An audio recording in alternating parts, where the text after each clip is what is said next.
Noong kasagsagan ng kanyang kasikatan sa industriya ng showbiz noong 2007, biglaang iniwan ni Cindy Corleto ang mundo ng telebisyon at pelikula. Isa siyang Filipino-Austrian model, aktres at host na kilala sa kanyang galing sa pag-arte at husay sa pag-host. Ngunit sa kabila ng kanyang tagumpay, pinili niyang talikuran ng karera upang bigyang pansin ang kanyang kalusugan. Sa isang panayam sa programang Just In, inilahad ni Cindy ang tunay na dahilan ng kanyang pamamaalam sa showbiz. Ayon sa kanya, sumailalim siya sa konsultasyon sa mga doktor matapos makaramdam ng patuloy na panghihina ng katawan. Dito napag-alamang siya ay may hormonal imbalance na kalaunan ay nauwi sa depresyon at pagdagdag ng timbang. Bunsod ng mga pagbabagong ito, unti-unting nawala ang kanyang enerhiya na lubhang nakaapekto sa kanyang trabaho at pagganap sa harap ng kamera. Isinalaysay din ni Cindy na siya ay na-diagnose na may polycystic ovary syndrome o PCOS, isang kondisyon na karaniwang sanhi ng infertility sa mga kababaihan. Ayon sa Mayo Clinic, ito ay isang hormonal disorder na madalas matagpuan sa mga kababaihang nasa reproductive age.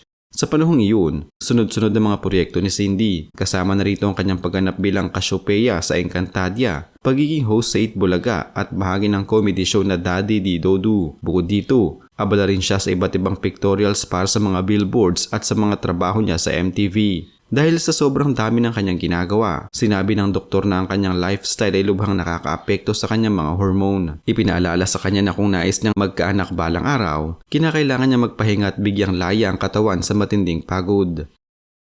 Tinanggap ito ni Cindy at sinimula ng kanyang paglalakbay tungo sa mas tahimik na buhay. Sa tulong ng meditasyon, unti-unti siyang bumangon at nagdesisyong lisanin ang mundo ng showbiz. Kasama ang kanyang asawa na si Daniel Joseph Navalia, isang British bohan businessman, lumipat sila sa Peru kung saan sila nanirahan ng 10 taon. Dito ay sinilang ang kanilang panganay na anak na si Noah. Kalaunan ay nasundan nito ng isa pa nilang anak na si Lima. Sa Peru, nahanap ni Cindy ang kapayapaan at bagong direksyon sa buhay, malayo sa mabilis at magulong takbo ng showbiz. Bagamat mahigit isang dekada na siyang wala sa limelight, inihayag ni Cindy ang kanyang kagustuhang muling subukan ng pagpasok sa industriya na minsan niyang minahal. Aniya, mahal niya ang trabaho, ang pagiging bahagi ng isang malikhaing komunidad at ang pagbuo ng mga kwento kasama ang mga direktor at kapwa-artista. Tinanggap na rin niya ng buo ang kanyang pagkatao, kasama ang kanyang kaartehan at ang kanyang malakas na Austrian accent bilang bahagi ng kanyang natatanging pagkatao. Sa kabila ng kanyang pinagdaan ng pagsubok sa kalusugan, pinatunayan ni Cindy Corleto na ang tunay na tagumpay ay hindi lamang nasusukat sa dami ng proyekto o kasikatan, kundi sa kakayahang unahin ang sarili, piliin ang kapakanan ng pamilya at yakapin ang sariling pagkatao. Bago siya tuluyang mawala sa mundo ng showbiz noong 2007, si Cindy Corleto ay tinuturing na isa sa mga pinakamatagumpay at pinakakilalang personalidad sa industriya. Ang kanyang pagdating sa Pilipinas mula sa Austria ay naging simula ng isang makulay na karera na nagpakita ng kanyang kagandahan, talino at kahusayan sa iba't ibang larangan ng entertainment. Mula sa pagmomodelo, pag-host hanggang sa pag-arte sa telebisyon at pelikula. Unang nasilayan si Cindy ng masang Pilipino bilang isa sa mga video jockey o VJ sa MTV Philippines, kung saan agad siyang tumatak sa mga kabataang manonood dahil sa kanyang natural na charm, sense of humor at kakayahang magsalita ng mahusay sa Ingles at Tagalog. Mula sa MTV, naging madali para sa kanyang tumuwid sa mga mainstream na telebisyon. Isa sa kanyang mga unang malaking break sa primetime TV ay ang pagiging co-host sa longest-running noontime show na Itbulaga ng GMA7. Sa palabas na ito, naging paborito siya ng marami, hindi lamang dahil sa kanyang mistisang kagandahan kundi dahil sa kanyang magaan at masayahing personalidad. Habang patuloy ang kanyang pag-angat, pinasok ni Cindy ang mundo ng pag-arte. Isa sa kanyang pinakatanyag na papel ay ang pagiging Cassiopeia sa Encantadia ng GMA Network, isang telefentasyang umani ng napakalaking tagumpay sa telebisyon. Bilang unang reyna ng Lereo, naging mahalaga ang kanyang karakter sa kabuuan ng kwento at sa pamamagitan ng kanyang pagganap, lalong nakilala at minahal si Cindy ng mga manonood. Bukod sa Encantadia, nakasama rin siya sa comedy sitcom na Daddy Di Dodu kung saan ipinamalas naman niya ang kanyang kakayahan sa larangan ng komedya. Sa mga panahong ito, makikita kung gaano ka-flexible si Cindy bilang isang artista, kayang sumabak sa drama, aksyon, komedya at hosting. Hindi rin may kakaila na isa si Cindy sa mga pinakatanyag na modelo ng kanyang panahon. Madalas siyang lumalabas sa mga patalastas, billboards at magazine covers. Ilang ulit siyang naging cover girl ng mga sikat na men's magazines gaya ng FHM Philippines at minsan pa nga siyang kinilalang sexiest woman ng taon. Dahil dito, hindi naiwasan na malapit sa kontrobersiya ang kanyang pangalan. May ilan na bumatikos sa kanyang mga sexy pictorials ngunit nanindigan si Cindy na ito'y bahagi lamang ng kanyang trabaho bilang isang profesional na modelo at artista.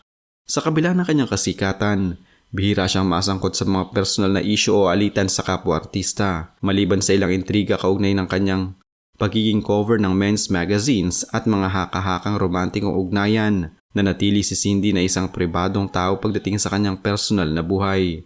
Kilala siya bilang isang dedikadong profesional na laging handa sa trabaho at hindi pinaiira ng pagiging diva, bagay na pinahalagahan ng mga nakatrabaho niya sa industriya. Ngunit sa likod ng ningning ng kanyang karera, dumaan si Cindy sa mga personal na pagsubok na hindi agad nakita ng publiko. Unti-unti siyang naging tahimik sa showbiz hanggang sa tuluyang mawala sa eksena noong 2007. Sa panahong iyon, sunod-sunod pa rin ang kanyang mga proyekto mula sa hosting, pag-arte sa teleserye at sitcom, pati na rin ang modeling at endorsement, kaya't ikinagulat ng marami ang kanyang biglaang pagkawala. Mula sa pagiging isang simple at tahimik na modelo, naging isa si Cindy Corleto sa mga pinakamaningning na bituin sa industriya ng showbiz sa Pilipinas. Ngunit sa kabila ng kanyang tagumpay, pinili niyang talikuran ng kasikatan upang alagaan ang sarili. Matapos ang kanyang biglaang pag-alis sa mundo ng showbiz noong 2007, naging tahimik si Cindy Corleto sa mata ng publiko sa loob ng maraming taon. Gayunpaman, sa kabila ng kanyang pagkawala sa mga teleserye, pelikula at programa sa telebisyon, hindi tuluyang naglaho ang kanyang presensya sa industriya. Sa kasalukuyan, si Cindy ay mas kilala bilang isang hands-on na ina at may bahay. Matapos manirahan sa iba't ibang bahagi ng mundo, kasama ang kanyang asawa at 2 anak, pinili niyang ituon ang kanyang oras sa pagpapalaki ng pamilya. Bagamat malayo ito sa dating abalang mundo ng showbiz, hindi niya tuluyang isinara ang pinto sa industriya na minsan niyang minahal.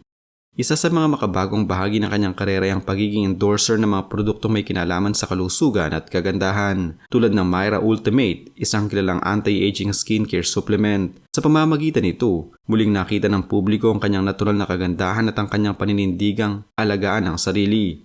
Isang bagay na kaakibat ng kanyang paglalakbay bilang isang babae at ina. Sa kanyang pag-iendorso ng produkto, ipinapaalala niya sa kababaihan ang kahalagahan ng self-care, hindi lamang para sa panlabas na anyo kundi para rin sa kalusugan ng kalooban. Bagamat naninirahan na siya ngayon sa Austria, bumabalik pa rin si Cindy sa Pilipinas paminsan-minsan, partikular para sa mga personal na layunin at ilang mga piling oportunidad.